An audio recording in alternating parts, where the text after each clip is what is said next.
In my opinion, there is nothing better for an Easter dessert or just a springtime dessert than a beautiful pound cake with fresh berries and whipped cream. But most people choose to buy those Sara Lee pound cakes out of the freezer section. Well, today I'm going to show you how to make a homemade pound cake on this Homestead kitchen skills.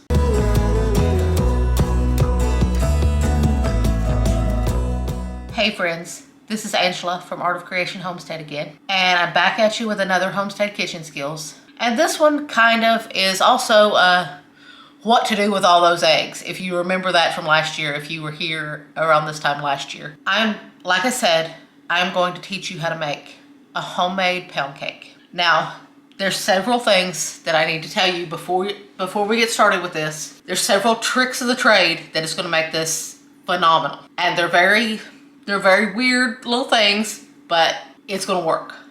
First off, I'm going to tell you this. Do not preheat your oven. This is an old-fashioned cold oven pound cake. I will tell you more about that later, but do not preheat your oven. Second, you can make this in any fashion you want. You can make it in a bundt cake pan. You can make it in a tube pan, or you can do like I'm doing today. I'm making it in 2 loaf pans. 2 standard size loaf pans. You can make it in any of those ways. The reason I am making it in loaf pans is you get cleaner slices. If you do it in a loaf pan, you get more precise slices. If you want to put berries and whipped cream or peaches and whipped cream or whatever, you get more precise slices if you go with a loaf pan. And also it bakes a little quicker if you do it with a loaf pan as well. So I'm doing 2 loaf pans today. The next little quirky thing, this recipe calls for 3 cups of cake flour. Well, I buy enough types of flour.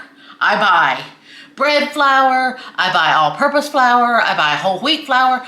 I do not need to buy cake flour. So I'm going to show you how to make your own cake flour. Yes, you can make your own cake flour. It is that easy. You can see I already have some flour in this bowl. Well, there's some flour and another ingredient in here, which I'm about to tell you about. And this is 2 cups that I've already got in here. So I'm going to show you how to do this with this cup right here. You have 1 nicely measured and leveled off cup of flour. Now you want to take your tablespoon measure. You want to scoop up 1 tablespoon, level it off, get 1 perfectly measured tablespoon. Dump that off. Do not use it in the recipe. Dump it back into your flour canister or your bag. Now you measure up another perfectly measured tablespoon of flour. This is just all-purpose flour. And now you've got 1 cup of all-purpose flour minus 2 tablespoons. So now you're going to dump that into your bowl. Now you need to replace those 2 tablespoons of flour. And you are going to replace those 2 tablespoons of flour with 2 tablespoons of cornstarch. That's all cake flour is for every cup of all-purpose flour, you take out 2 tablespoons of the cup of flour and replace it with 2 tablespoons of cornstarch. That's all cake flour is. Then it is usually sifted about 3 times. We ain't got time for that. So, take out your trusty dusty whisk and whisk those things together. Just whisk them really good. And by whisking them, you are combining the all-purpose flour with the cornstarch, and you are also adding in air and fluffing it up. As you can see, it's so much bigger now than it was before. And now you have your 3 cups of cake flour. Pretty cool, huh? Never buy that cake flour again. Now, let's get started with the rest of this recipe. Okay, another little quirky thing. This recipe calls for 2 sticks of butter, 6 eggs, and a cup of heavy cream. All of those, you really want them to be at room temperature. You will get a much better end result if you let all of those things come to room temperature. Even your eggs and your heavy cream, you'll get a much better result if you let those come to room temperature. So, in this bowl, you need a mixer for this one. I'm sorry, but you would hurt your arms if you tried to do this without a mixer. I am doing it in a KitchenAid. If you don't have a KitchenAid or a stand mixer of any sort, you can just go ahead and do it with a hand mixer. It'll work just fine. I have 2 sticks of butter, which is 1 cup, and it's softened. See? When I push on it, see, it leaves my fingerprints and starts to break apart. That's how you know it's soft enough. And we also have 3 cups of granulated sugar. Now, we are going to turn on our mixer, and we are going to let this cream together until it's all mixed together and nice and smooth. This could take a few minutes. I'm not gonna lie, this could take a few minutes. You wanna start out low so that it doesn't throw your butter and sugar everywhere. So you wanna start out low, and then I'll show you what it looks like when it's ready to go. Now your butter and sugar are all incorporated in together. Now that did take about 3 to 5 minutes to get it incorporated nicely. Now you wanna start adding your eggs. And like I said, you take 6 eggs, and they need to be room temperature. They just mix in so much better. But you also want to add them 1 at a time. You don't want to overwhelm it, or it'll start to look very curdled, because it may look a little curdled anyways when it's done, but it will start to look very curdled. So you want to put in 1 egg at a time and mix it in thoroughly after each egg you've added. Now after that last egg, you want to be sure and scrape down your bowl. Get rid of any butter or sugar or eggs or anything that may be on the sides of your bowl. You want to make sure it's scraped down thoroughly. Make sure that there's nothing in the bottom of your bowl. Make sure everything's incorporated nicely. Make sure there's no sugar or butter lingering around on your paddle if you are using a KitchenAid or other stand mixer. Next step, you are going to start preparing your dry ingredients. So to your 3 cups of cake flour, you are going to add 1/2 of a teaspoon of baking powder, not baking soda, baking powder. And you are going to add 1/2 of a teaspoon of salt. Now you are going to pull back out that trusty dusty whisk, and you are going to whisk those ingredients together. And now that your dry ingredients are ready, you can set those to the side, and I can tell you the next step. You take your room temperature heavy cream, you put in 2 teaspoons of vanilla extract, which I prefer to use the pure stuff. It's up to you. And as you can see, I don't measure vanilla. So those are roughly measured teaspoons of vanilla. So now I will show you what we do next. This step is kind of one of those odd, picky little steps that may seem a little odd, but it's gonna work. It's going to make this absolutely perfect. It's gonna make the crumb just right. If you do not do this step, your crumb probably will not be right. So you do not wanna skip this step. Now, for the next step, very important step. At this point, you will notice that your mixture almost looks a little separated or curdled. It's fine. It will all smooth out and be beautiful after this next step. So we take our flour mixture that I showed you how to do. You put in 1/3 of that flour mixture. Just 1/3. You don't want to go any more than that, because we are going to alternate with the heavy cream. You will get a much better crumb if you don't skip this step. You will get a much finer crumb, a much more tender cake. You will get a beautiful cake if you don't skip this step. So we are alternating with flour and heavy cream, and you want to start and end with your flour mixture. So we are going to mix in this flour mixture until it's all incorporated. Now you want to add in 1/2 of your heavy cream and vanilla mixture, and you want to mix that in till it's all mixed in. Then you will scrape down your bowl. Now that that's all mixed in, now that your heavy cream's all mixed in, and you scrape down your bowl and incorporated everything that didn't get incorporated, now you put in a second third of your flour mixture, leaving 1/3 of it remaining. Now you beat this in until it's completely incorporated. Now once again, you add the last 1/2 of your heavy cream and vanilla mixture, and you beat till it's complete. Once again, you beat till it's completely incorporated. Last third of the flour going in. Now you want to scrape down your bowl really well before that final beat, because now you are going into your final beat, and you are going to beat this for about 30 seconds to a minute until you see everything is smooth and creamy. Okay, look at this beautiful batter. Look at that. Isn't that glorious? Look at that. It is absolutely glorious, and that smell of vanilla is just amazing. Now you want to give it a little stir, make sure that everything is incorporated, make sure your mixer didn't leave anything behind. And now you will put it into your pan of choice, I should say, because like I told you, you have a choice of what kind of pan you want to bake this in.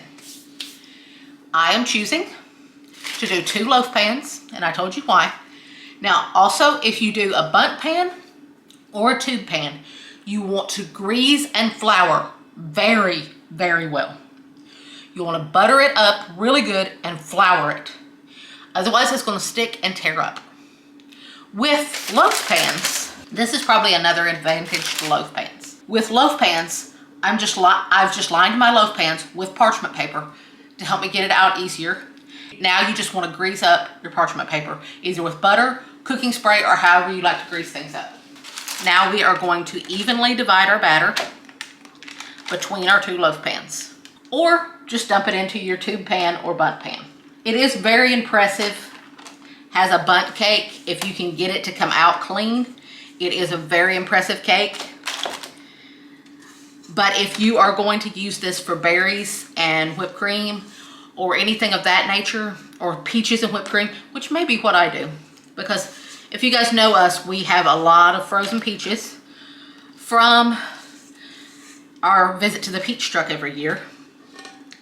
So some beautifully thawed peaches from the freezer and some whipped cream would be magnificent with this. Although we have been known to enjoy pound cake just by itself. So now you want to smooth out your batter into your pans. Make sure that they're as even as you can possibly get them. And you'll notice that this batter is very stiff. It's fluffy. It's extremely fluffy after all that beating and everything. It's extremely fluffy, but it's also very stiff. Now, I can see that this one's got a little more than this one, so I'll take some out and put it in this one.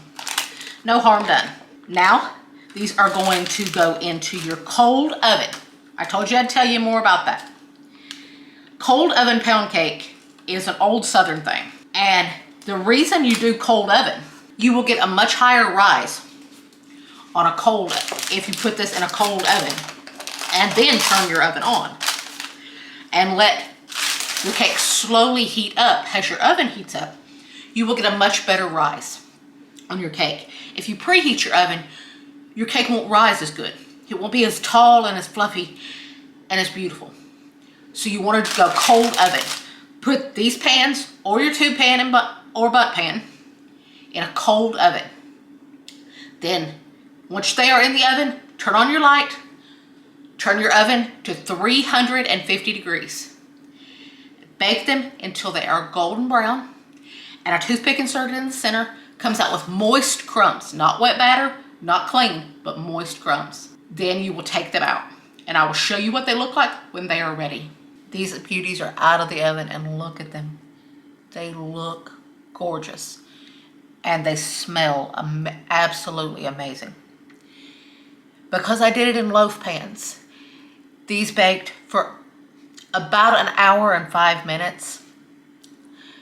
It depends on the type of loaf pan you use and your oven. It could be anywhere between 55 minutes and an hour and 5 minutes. Like I said, mine took an hour and 5 minutes.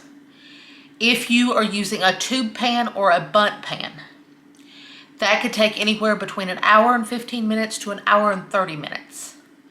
Or possibly even more depending on your oven. So as you can see, using loaf pans cut your time down significantly. And like I said, if you were planning on stacking this with a little bit of berries or some kind of fruit and whipped cream, you will get a much cleaner slice if you do it in a loaf pan. And also, it's a little more like the frozen Sara Lee pound cakes that you're used to buying out of the grocery store. I tested them in the center like I told you to.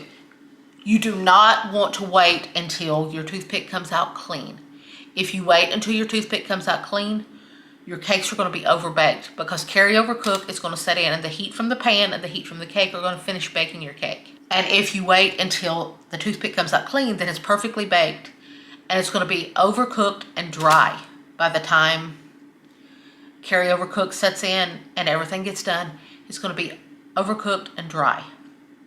Now you want to wait, especially if you are using a tube pan or a bundt pan, you will want to wait until your cake is completely cool before you try to unmold it, because it will tear up. If you try to unmold it before then, it will tear up.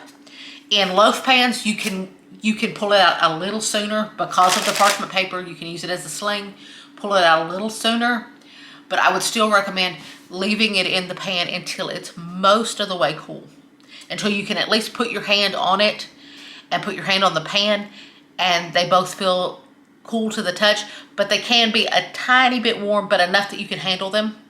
Then you can use your parchment paper as a sling and pull them out of your pans. I promise you, these are going to be absolutely delicious. So much better than those Sara Lee pound cakes. And you will see that when Jason tastes this for you when it gets dessert time. Now I get the pleasure of eating this thing, because I gotta be honest with you, it is a pleasure. I've been known to enjoy some pound cake.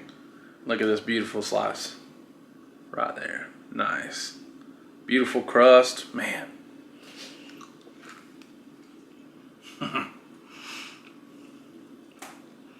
What an amazing pound cake that is.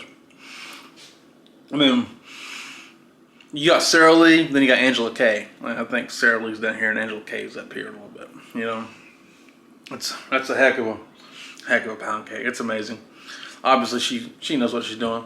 So if you guys looking for a good pound cake, we use a lot of eggs doing this, a lot of egg yolks, which is big for us as we're getting a dozen eggs a day. So it's good to use eggs. This will use a lot of eggs. So if you need one, there it is right there. Use that one. But thank you guys so much for watching. We do appreciate it. My name is Jason. That's Angela Kay. It's Art of Creation Homestead. We love you guys. God bless you and goodbye.